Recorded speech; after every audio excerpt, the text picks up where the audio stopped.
Assalamualaikum warahmatullahi wabarakatuh.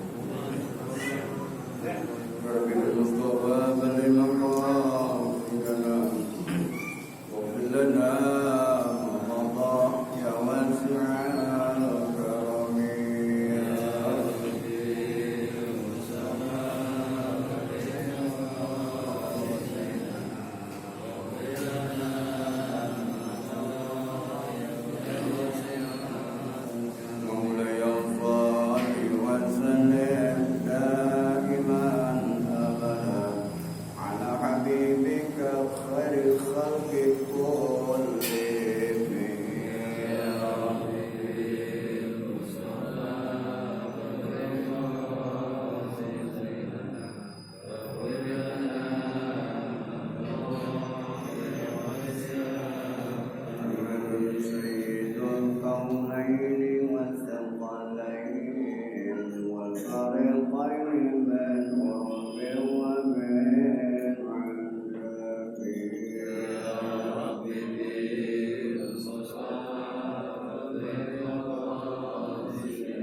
Subhanaka la ilma lana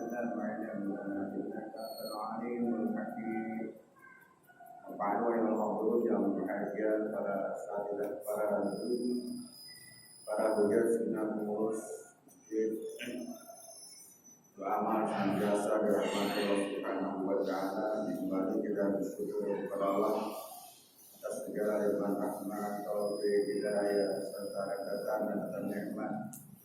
Menjadikan para kita sekalian menjadi nikmat tersebut mampu menggerakkan kita menggerakkan takabil al-qabil dalam satu majelis ilmi. Mudah-mudahan hampir bertemu dan berkumpulnya kita akan menjadikan salah satu sebab rahmat, maghfirah, barakah dari Allah Subhanahu wa Ta'ala.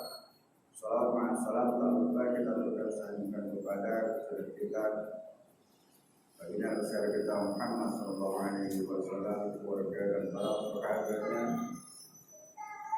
Semoga kita termasuk umat yang selalu istiqamah menjalankan syariatnya dan selalu mengharapkan syafaatul uzma yaumil qiyamah kelak. Kita lanjutkan kajian kita sebagai ilmiah karena kita masih bicara tentang hukuman orang-orang yang meninggalkan sholat. Ada 15. 6 ketika dia di dunia, juga ketika mati akan mati, juga ketika di dalam kubur, dan juga ketika akan keluar dari kubur itu mati. Kita sudah bicarakan yang 12, tinggal 3 lagi berkaitan dengan ketika keluar dari kubur. Bismillahirrahmanirrahim. Wa sallallahu alaihi wa ta'ala wa nafa'ana bi wa bi barakatihi wa bikum fil amin. Wa allati tusibu inda khuruji min al-qabr. Dan adapun siksaan buat orang-orang yang meninggalkan salat akan menimpa kepada orang itu inda khuruji min al-qabr, ketika akan dibangkitkan di dalam kubur, fi mauqifil qiyamah, di tempat mauqif, tempat berdirinya hari kiamat. Fasyiddatul hisab, maka itu akan berat hisabannya. Wasukhtur rabbi, dan sangat marah murka Allah.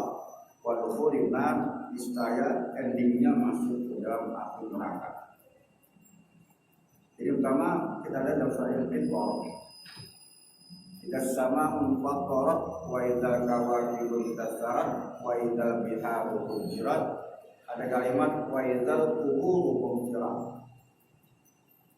Jadi ketika wa idza quburu fujirat, semua makhluk yang mati, artinya ketika kiamat kubro, semua akan hancur. Karena memang makhluk itu masih Allah, selain Allah itu adalah makhluk, maka pada hari kiamat hancur. Baik langit bumi semua, dunia serta isinya. Kendati pun ada beberapa makhluk yang tidak dihancurkan, seperti surganya Allah, nerakanya, arusnya Allah, kolamnya Allah. Jadi kalau kita bicara makhluk ini adalah yang diciptakan Allah. Dalam ilmu tauhid, kalau diciptakan itu sifatnya fana, hancur. Jadi makhluk itu yang diciptakan, sedangkan Khaliq pencipta. Sedangkan Khaliq sifatnya adalah Bapa, kan. Jadi masuk Allah, selain dari Allah itu adalah fana, ya. Artinya hancur. Sedangkan Allah ini sifatnya Bapa. Hanya beberapa makhluk, kalau kita bicara ciptaannya tidak hancur, tapi dibapokkan, dibentangkan. Seperti surga, neraka yang diciptakan tidak hancur. Arusnya Allah, kolamnya Allah, ya. Audi, yaitu telaga, itu tidak dihancurkan, tapi semuanya hancur. Mulai dari langit dan sama unfaqarat, hingga langit terpecah belah. Wa idza kawakibun tasarat, dan apabila bintang-bintang berjatuhan.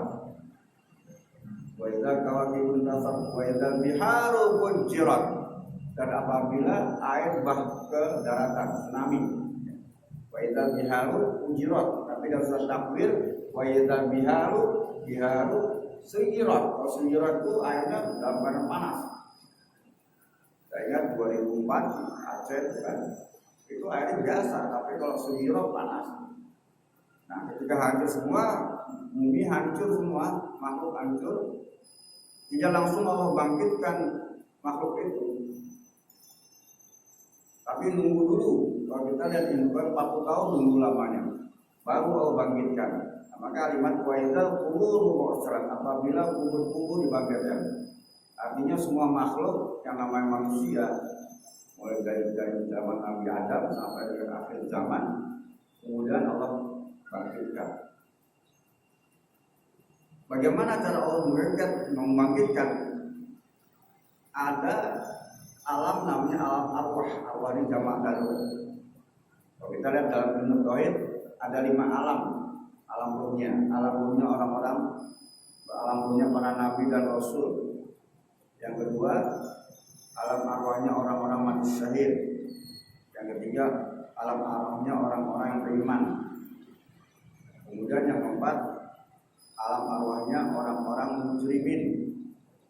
Mujrimin ini artinya pendosa. Kemudian yang terakhir adalah alam arwahnya orang-orang kafir. Maka ketika Allah akan membangkitkan alam arwah itu semua dipanggil, ya ayyuhal arwah, ya ukhruj, keluarlah kalian, ya. Bila sabil badani, untuk mencari badan masing-masing. Jadi Allah gerakan roh tadi itu suruh cari badan masing-masing ketika ruh hancur. Jangan ditanya bagaimana kalau hancur, baru Allah ciptakan lagi. Kalau ada orang yang meninggalnya nggak wajar, atau mungkin dimutilasi sampai 12 potong, jasadnya nggak ketemu di mana-mana, itu kekuasaan Allah. Nah, baru ketika Allah Subhanahu wa taala panggil ruhnya itu, baru mereka semua gabung, kemudian bangkit, ya, kemudian mereka berada di satu tempat namanya padang mahsyar, tempat berkumpulnya makhluk. Maka ketika berkumpulnya makhluk semua, mereka berdiri. Bisa ketemu nggak sama istri mana? Ya tergantung. Kadang-kadang istrinya bangkitnya Jakarta, mungkin suaminya ada di Riyadh gitu. Karena semua manusia mutlak untuk bahasa apa ya? Kumpul. Maka dikatakan padang mahsyar. Nah, semua dikumpulkan. Ada riwayat dari Nabi kita Muhammad SAW yang berkaitan dikumpulkan manusia ini dalam keadaan telanjang, tidak beralas kaki, bahkan tidak dikhitan. Dalam kitab Riyadhus Shalihin, Syekh Imam Abu Zakaria Yahya bin Sharaf An-Nawawi Ad-Dimashqi dan Damaskus mengambil satu hadis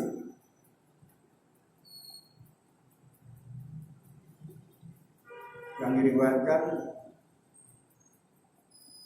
dari Imam Bukhari, jalurnya dari Siti Aisyah.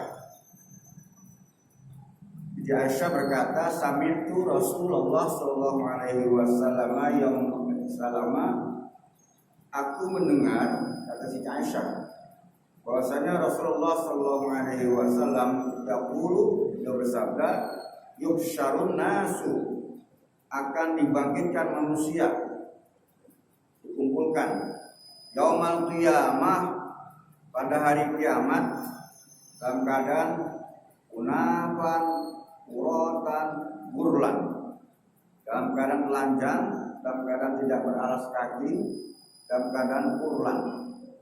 Kurlan ini maknanya adalah zero makhtunin, nggak dikhitan. Semua manusia kumpul, sehingga ketika Nabi Shallallahu Alaihi Wasallam mengungkapkan dengan kalimat-kalimat tersebut, timbul pertanyaan Siti Aisyah. Siti Aisyah berkata, ya Rasulullah, ar-rijalu wan nisa'u jami'an. Ketika dibangkitkan manusia, laki-laki, perempuan kumpul jadi satu, ya, nggak ada pemisah lagi, nggak ada jalur nih bagian laki-laki kanan, perempuan kiri, semua campur. Ya. Yang zuru ba'dhum ila ba'din. Kalau gitu bisa dong melihat salah satu, ya, satu orang dengan lainnya gitu. Ya, jadi maaf ya, karena dalam keadaan telanjang, beras kaki, kalau hitam, mungkin persepsinya Siti Aisyah mengatakan, kalau telanjang jadi bisa melihat dong ke kanan kiri gitu. Kan bahasa saya begitu ya. Jadi katakan Siti Aisyah berkata kepada Nabi kita Muhammad SAW, yang zuru ba'duhum ila ba'di. Sebagian mereka bisa melihat sebagian lainnya. Qala Rasulullah SAW. Kemudian Nabi SAW menjawab, ya Aisyah, wa in Aisyah al-amru asyaddu min ayyuhammahu dzalik. Perkara-perkara itu yang lebih besar. Ada perkara niat mereka ketika dibangkitkan Allah Subhanahu wa taala. Wa fi riwayatin al-amru ahammu min ayyan zura ba'dhum ila ba'di. Satu riwayat mengatakan perkara mereka itu niatnya enggak bisa mampu. Bahasa kita boro-boro ngeliatin orang, menyelamatkan diri aja susah. Gitu. Dalam surah Al-Baqarah yang terakhir kan, yauma la tamliku nafsun li nafsin syai'a wal amru yauma idzil illah. Setiap diri tidak bisa menolong satu lainnya. Jangankan menolong diri sendiri dia ucap kacir, bagaimana bisa menyelamatkan? Maka dengan demikian ketika dibangkitkan suami ya bisa nolong istri, istri nggak bisa nolong suami. Begitu juga kepada anak. Kapan nanti ada syafaat anak menolong tua? Nanti ketika udah bareng masyarakat, ketika hisab mizan nanti ada anak-anak soleh bisa mampu mengangkat derajat orang tua. Dan pada ketika yaumul ba'si tidak ada kemampuan. Mereka kadang-kadang sama-sama nafsi-nafsi, artinya sama-sama menyelamatkan diri. Maka ada 7 kelompok yang kemarin kita bicarakan yang diselamatkan Allah Subhanahu wa taala. Sab'atun bizilmu bizilli yauma la zilla illa zillu. Ada 7 golongan, 7 kelompok yang mendapatkan naungan dari Allah Subhanahu wa taala di saat seseorang tidak mendapatkan naungan atau perlindungan atau pertolongan kecuali pertolongan dari Allah Subhanahu wa taala. Saya ulangi lagi, 7 kelompok itu pertama imamun adilun, imam yang adil. Adil sini kan dikatakan waktu syai' di mahali. Maksud adil ini menempatkan sesuatu pada proporsinya. Karena sifat adil bisa 50-50, 50%, 50%, bisa 60%, 40% bisa. Yang penting menempatkan sesuatu pada proporsinya. Kemudian yang kedua adalah wasyabun nasya'a fi ibadatillah ta'ala. Seorang pemuda dia rajin ibadah kepada Allah. Yang ketiga warajulun qalbuhu mu'allaqun fil masjid. Seseorang yang hatinya terpaut kepada masjid. Idza kharaja minhu, kalau dia keluar dari masjid, hatta ya'uda ilaihi, sehingga dia pengen kembali lagi. Maksudnya ingin melaksanakan kegiatan-kegiatan di masjid. Salatnya pengen di masjid, zikirnya pengen di masjid. Kemudian yang keempat warajulani tahabban fillah. 2 orang yang mereka saling mencintai. Cinta mereka ini motivasinya karena Allah lillah. Istama'na alaih, apabila berkumpul karena Allah. Wattaraku alaih, dan apabila berpisah karena Allah. Ya, perkumpulannya itu tidak menimbulkan benturan-benturan yang menjadikan konflik. Tidak ada rasa hati, iri hati, dengki dan sebagainya. Maka dia berpisah karena Allah. Kemudian yang kelima, rajulun dzakarallahu ta'ala fil khalwah. Seseorang ketika ingat kepada Allah fil khalwah, dalam keadaan sunyi, sepi, sendiri. Mungkin dalam keadaan malam. Ya, ketika dia bangun malam, sedangkan istrinya terbuai dengan mimpinya masing-masing, dia bangun. Ketika bangun dia zikir, mengingat masa lalu, dibuka file kehidupannya bertahun-tahun. Mungkin terdapat perbuatan-perbuatan dosa, sehingga katakan fafadat ainahu, maka tidak terasa air matanya berlinang. Sifat apa? An-nadamu bi qalbi. Jadi sifat nangis juga di dalam Islam ini, ya, ini menjadikan suatu ibadah. Nangis, maka Sayyidina Ali karena Allah wajah mengatakan al-bukau ala salasati aujuh. Orang menangis itu ada 3 wajah, tidak tepat, 3 macam. Nanti pun berbeda. Ada orang yang nangis karena ketawa dia, ada orang nangis karena gembira. Saya pernah lihat di Trans TV, saya pernah lihat acara pertemuan ibu di Malaysia, anaknya dari Sumatera. Hampir 35 tahun terpisah ketemu. nangis, tapi nangisnya gembira. Ada juga seorang suami dimarahin istrinya nangis, tapi nangis sementara, kayak mata buaya gitu kan. Nah, jadi maksudnya ada al-buka'u pada salah satu awal. Yang pertama al-buka'u min khaufillahi ta'ala. Ada orang menangis memang takut terhadap hukuman Allah. Yang kedua al-buka'u min rohbatis sukhti. Orang menangis sebabkan dia merasakan takut dibenci Allah. Ya. Yang ketiga al-buka'u min khasyati qati'ah. Yang ketiga takut diputuskan rahmat Allah. Sama-sama kalau kita lihat sama-sama menangis. Namun yang menangis pertama takut kepada Allah. Maka dalam Quran kalimat khauf ada sinonimnya, ada khasyah atau khasyah. Khasyah, khauf itu sama-sama menangis.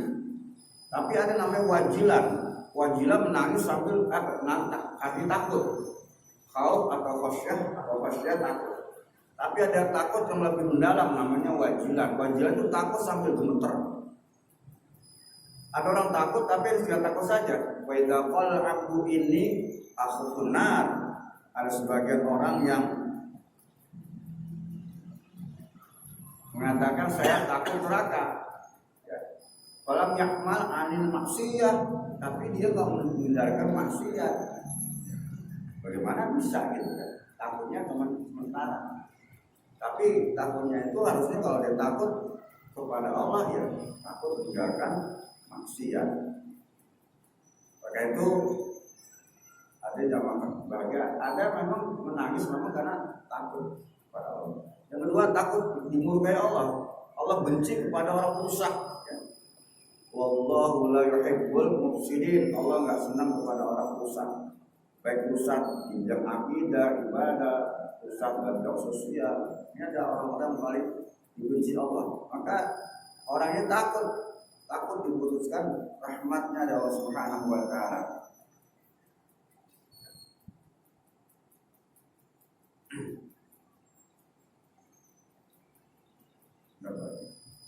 Yang ketiga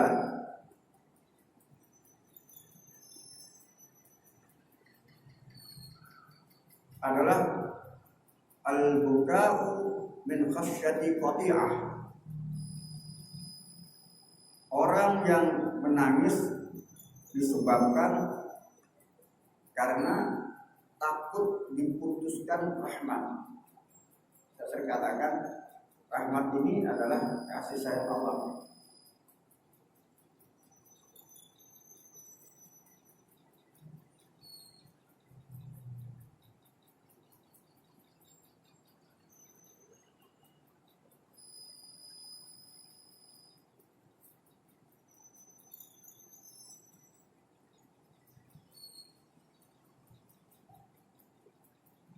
Ya, sebelum lanjut juga ada yang ditanyakan, silakan.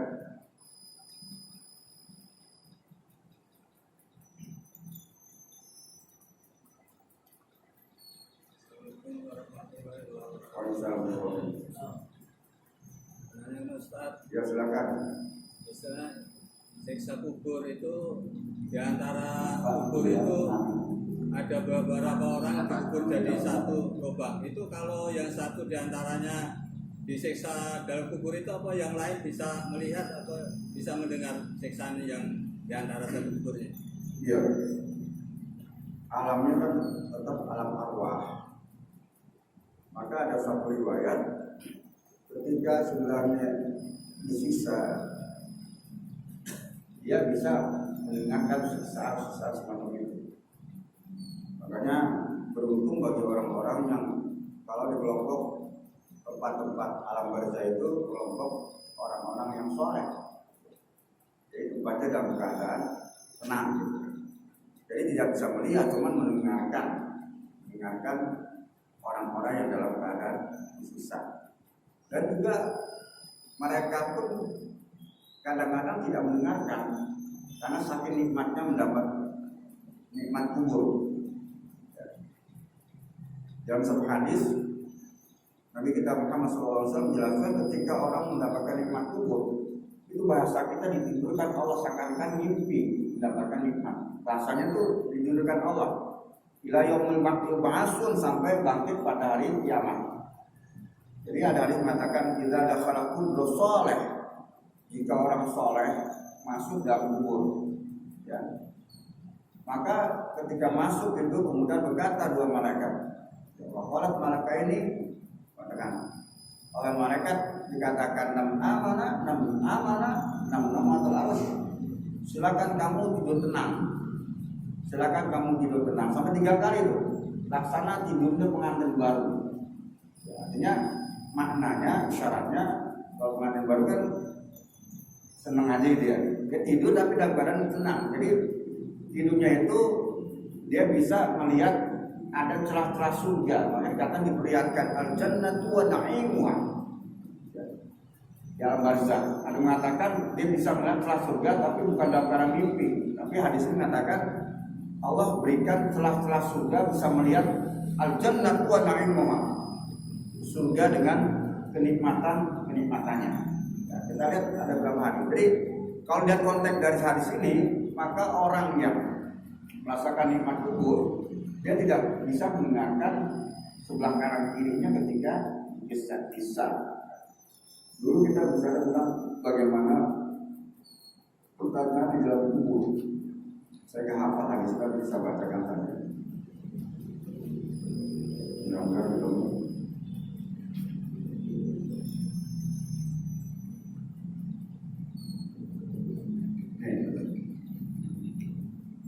Sallallahu alaihi wasallam bersabda, innal abda idza wudi'a fi qabrihi, sesungguhnya seorang hamba ketika diletakkan dalam kuburnya, wa tawalla anhu ashabu, dan orang-orang yang ikuti tadi nganterin suaminya, kalau istrinya meninggal, suaminya, anaknya, keluarga, bahkan mobil semua. Ketika mereka berpulang kembali lagi, ya, wa tawalla anhu ashabu hatta innahu yasma'u qur'an anihim, sehingga dia mendengar terompah atau sendal orang-orang yang sudah kembali pulang. Kemudian atahu malakani, kemudian datanglah 2 malaikat, Munkar dan Nakir. Ya. Fayu'idani, kemudian didudukannya. Fayakulani, lalu keduanya menanyakan. Berarti itu dari selain tugas menanyakan itu adalah malaikat Munkar, sedangkan Nakir itu adalah yang menyiksa. Yang pertama kali tanyakan bukan marabbuka, tapi katakan ma kunta taqulu fi hadzal rajul Muhammad sallallahu alaihi wasallam. Jadi kalau marabbuka tidak. Menurut konteks hadis ini, ya, ini hadis riwayat Imam Bukhari dan Muslim. Jadi ketika tanya pertama bahasa kita nih, kamu kenal nggak yang namanya Muhammad? Cuma kalimatnya ma kunta taqulu fi hadzal rajul Muhammad sallallahu alaihi wasallam. Kamu kenal gak yang namanya Muhammad? Fa'amal mu'minu, adapun orang-orang beriman, yaqulu, dia mengatakan, dia akan menjawab semua amal ibadah. Asyhadu annahu Abdullah, sungguhnya dia Nabi Muhammad itu adalah hamba Allah wa rasuluh, dan utusan Allah Rasulullah. Wa yuqalu, maka ketika itu mereka mengatakan unzur ila maq'adika minan nar. Coba perhatikan, tadinya kamu akan dihadapkan muka kamu ke neraka. Tapi qad ablaqallahu ta'ala bi maq'adan fil jannah. Kemudian Allah rubah, ya, muka kamu dihadapkan, perhatian karena melihat, ya, perhatian kamu menuju surga. Maka di istilah ada celah surga, bisa melihat celah surga. Kalau bahasa kita gampangnya intip gitu kan, ada celah intip surga gitu. Ya, karena memahami hadisnya orang persepsi beda-beda. Ya. Jadi karena ada celah gitu, seakan-akan bisa melihat surga gitu. Tapi kalau dihadapkan wajahnya ke surga. Ya fayarahuma jami'an, bahkan dia bisa melihat surga secara keseluruhannya. Wa yaftahu lahu fi qabri sab'una zira'an. Kemudian Allah luaskan kuburnya itu sab'una zira'an, sampai 70 hasta. 70 hasta ini, 1 hasta itu 1,5 meter. Berarti 70 hasta ini 35 meter. Kalau 35 meter kali 35 meter, kalau enggak itu bisa main bola kan gitu. Kalimat ini kan, ya. Allah Subhanahu wa ta'ala wa yufsahu arti membentangkan, bahasa kita meluaskan, lahu baginya fi qabri dan kubur itu sab'una zira'an wa yamlau alaihi hadratu ila yaumil ma'sur. Kalimat ini kemudian Allah berikan penuhi dengan khabirah, sesuatu hijau. Satu hijau ini meninggal satu gambaran analogi sesuatu yang indah gitu, kenikmatan. Ya, maka sampai kapan? Ila yaumil ma'sur, sampai dibangkitkan. Maka ketika itu seakan-akan bahasa saya nih Pak, ketika dia menjawab pertanyaan sudah selesai, dia ditidurkan tadi 6 amanah 6 notor tidur gitu. Jadi bahasa kita kalau tidur sedang mimpi indah lah gitu kan. Itu gambaran saya gitu ya. Karena kalimatnya 6 amanah 6 notor harus tidurlah kamu dengan tenang, laksana tidurnya pengantin baru. Jadi gambarannya mimpinya tuh mimpi enak. Pas bangun yaumul ba'si gitu. Apa Pak? Itu sih pendapat saya. Pemahaman di sini tahu pendapat saya. Selanjutnya, famal kafiru au al munafik. Adapun orang-orang kafir dan munafik ketika ditanya dengan pertanyaan sama, makun tataqul bi hadzal rajul, kamu kenal enggak? Apa pendapat kamu dengan laki-laki ini? Muhammad. Fayaqulu ma la adri, saya enggak kenal gitu. Maka ketika enggak kenal, ya maka kemudian la tareta wala taita, kemudian thumma yuqrabu bimiqaqin minal hadidin. Nah, maka kemudian dipukullah oleh malaikat nakir tadi dengan bimiqaqin, artinya dengan palu gada, bahasanya pokoknya dengan suatu benda lah, semacam palu dipukul. Jangan bilang palu atau bendanya seperti nampigo jadah gitu. Nah, sekali pukul ya itu apa, min hadidin, dari besi. Dorbatan sekali pukul baina udunaini, antara dua telinga. Maksudnya dua telinga berarti sekali pukul di sini gitu kan. Karena bahasanya begini. Dorbatan sekali pukul baina udunaini, itu di antara dua telinga. Jadi maksudnya suatu gitu kan. Fayasihu sehatan, maka ketika dipukul mereka berteriak. Yasma'uha, maka mendengar menjalihi kecuali manusia. Jadi semua makhluk mendengarkan, kecuali manusia nggak mendengarkan. Kemudian, nah kalimat tadi kalau tadi diluaskan di sini, wa yudayyiqu alaihi qabru, kemudian Allah sempitkan kuburnya tadi. Bahasa kita digencet dengan tanah. Hatta takhlifa aqlabuhu, sehingga tulang belulangnya itu, rusuknya itu menancap, menyilang. Itu saking merasakan betapa dahsyatnya alam barzakh.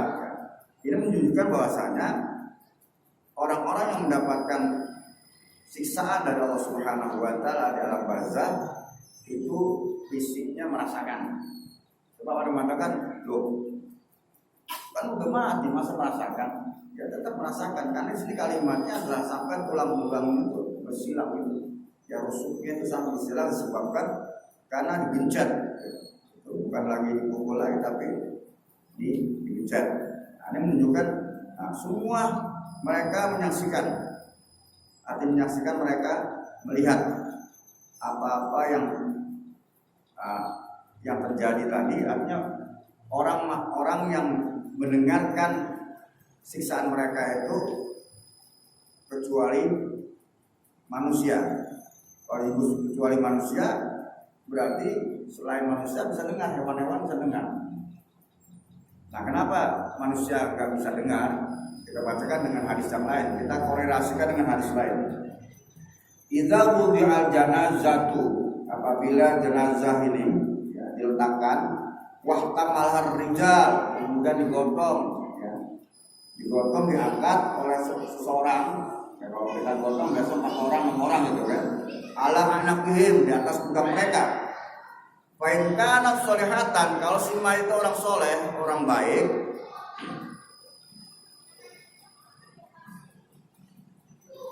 itu mayit ngomong qadimuni.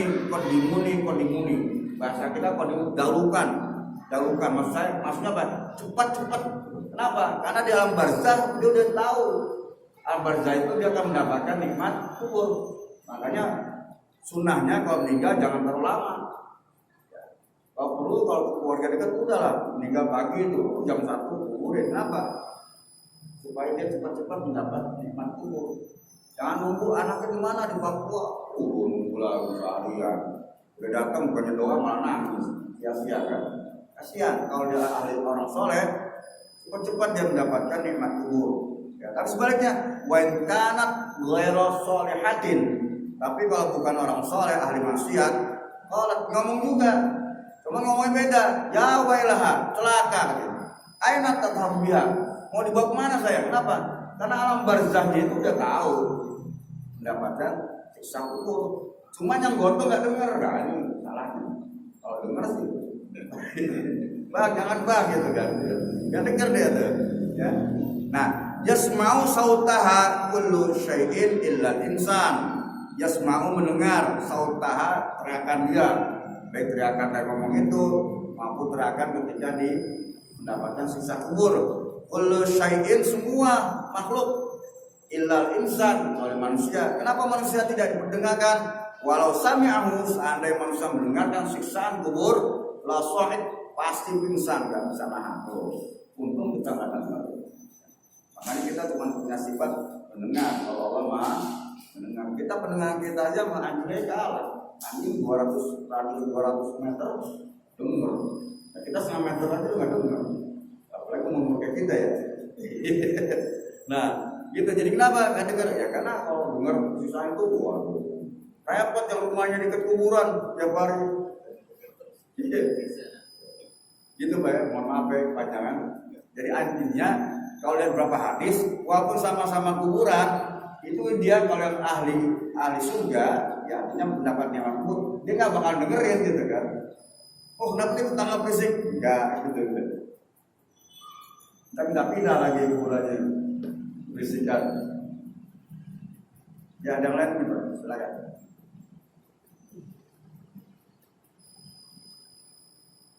Silakan.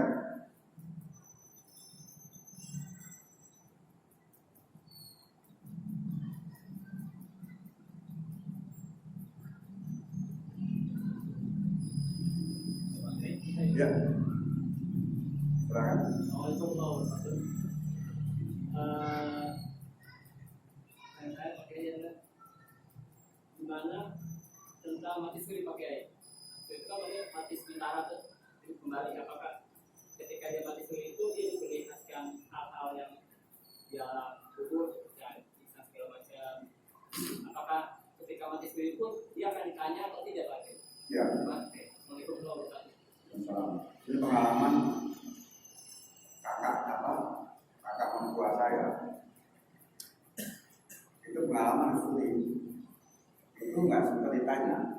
Jadi ketika dia cerita ini, mertua saya punya kakak itu tahun 78 pergi haji. Hari kedua kembali sampai meninggal.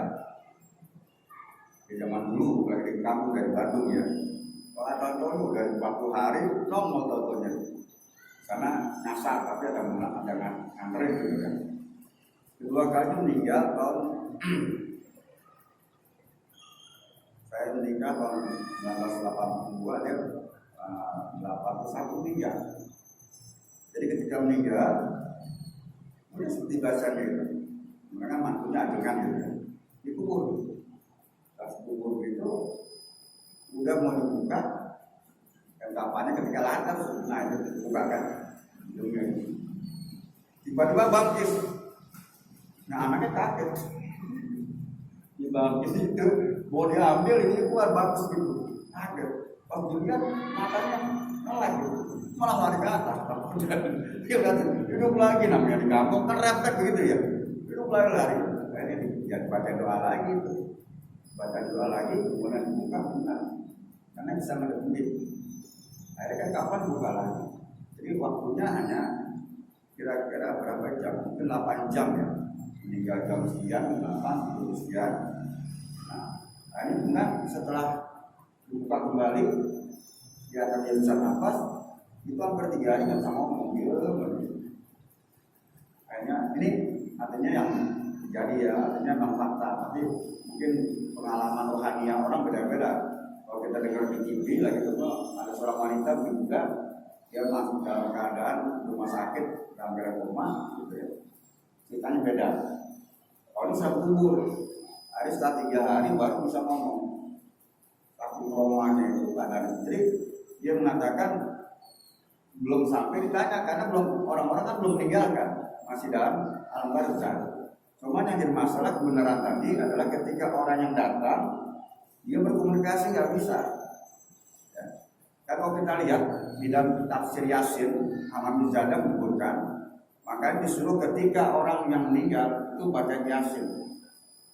Maka ketika dibacakan Yasin nanti ada 40 malaikat itu sukuban berbaris-baris ya disebeli orang yang dibacakan Yasin. Sampai kapan? Sampai dimandikan itu.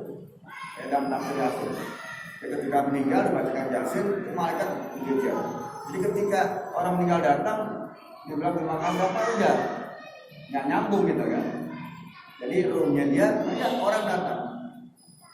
Di salaman ya begitu nggak bisa. Dan bahkan ketika dimandikan terasa sakit itu berasa. Jadi sementara yang diutarakan semacam itu, karena memang belum masuk alam barzah, baru masuk. Dulu ada di Jawa Timur ketika anak saya di pesantren Jawa Timur dulu ada meninggal muskirin masalah ya, tapi bohong tuh ya. Dengar nggak? Tahun 90 berapa? Namanya muskirin. Sampai heboh itu ketika itu. Ternyata bohong deh. Dia keluar dari kuburan itu kan. Jangan sampai bungkar Jawa Timur lagi. Ternyata itu bohong. Jadi sekali lagi bisa jadi karena kembali kekuasaan Allah itu ya, wallahu bikulli syai'in alim. Bisa saja di antara makhluk semua tiba-tiba sudah meninggal kemudian hidup lagi. Itu kekuasaan Allah. Hanya saja biasanya orang yang sudah semacam ini ya rasa tentang akhiratnya lebih tinggi karena merasakan kejadian itu, ada rasa khauf tadi. Tapi memang kembali sesuatu yang terjadi ini kecuali dengan izin Allah. Dan Masya Allah karena apa yang Allah mendaki terjadi ya terjadi. Wa illam yasha' lam yakun. Kalau Allah nggak terjadi ya kejadian ya jadi. Bisa aja orang yang mungkin sudah seminggu, 2 minggu, 3 minggu bahkan sebulan atau setahun tiba-tiba itu lagi bawaan. Tapi yang jelas fakta tadi dia belum ditanya kenapa masih di alam barzah, masih di kuburan. Baru dibuka, semuanya dibuka untuk menempelkan ininya hidungnya ke tanah tiba-tiba tampil. Jadi belum tanyakan, belum ketemu malaikat dia, kecuali udah diuruk gitu kan. Ya. Jadi ini fakta ya, jadi memang kejadian seperti itu. Yang nanya sana ya Pak Eko ya. Ya. Ya. Saya pernah masuk TV itu ada orang mati suri. Ceritanya semua diperhatiin apa aja. Karena kalau tadi pakai itu kan dia nggak sempat ditanya dulu kan ketika dia mati suri belum sempat belum sempat orang itu pada belum terkubur itu selesai dia bangun lagi kan. Kalau ini kejadiannya kan dia sudah sempat dikubur sudah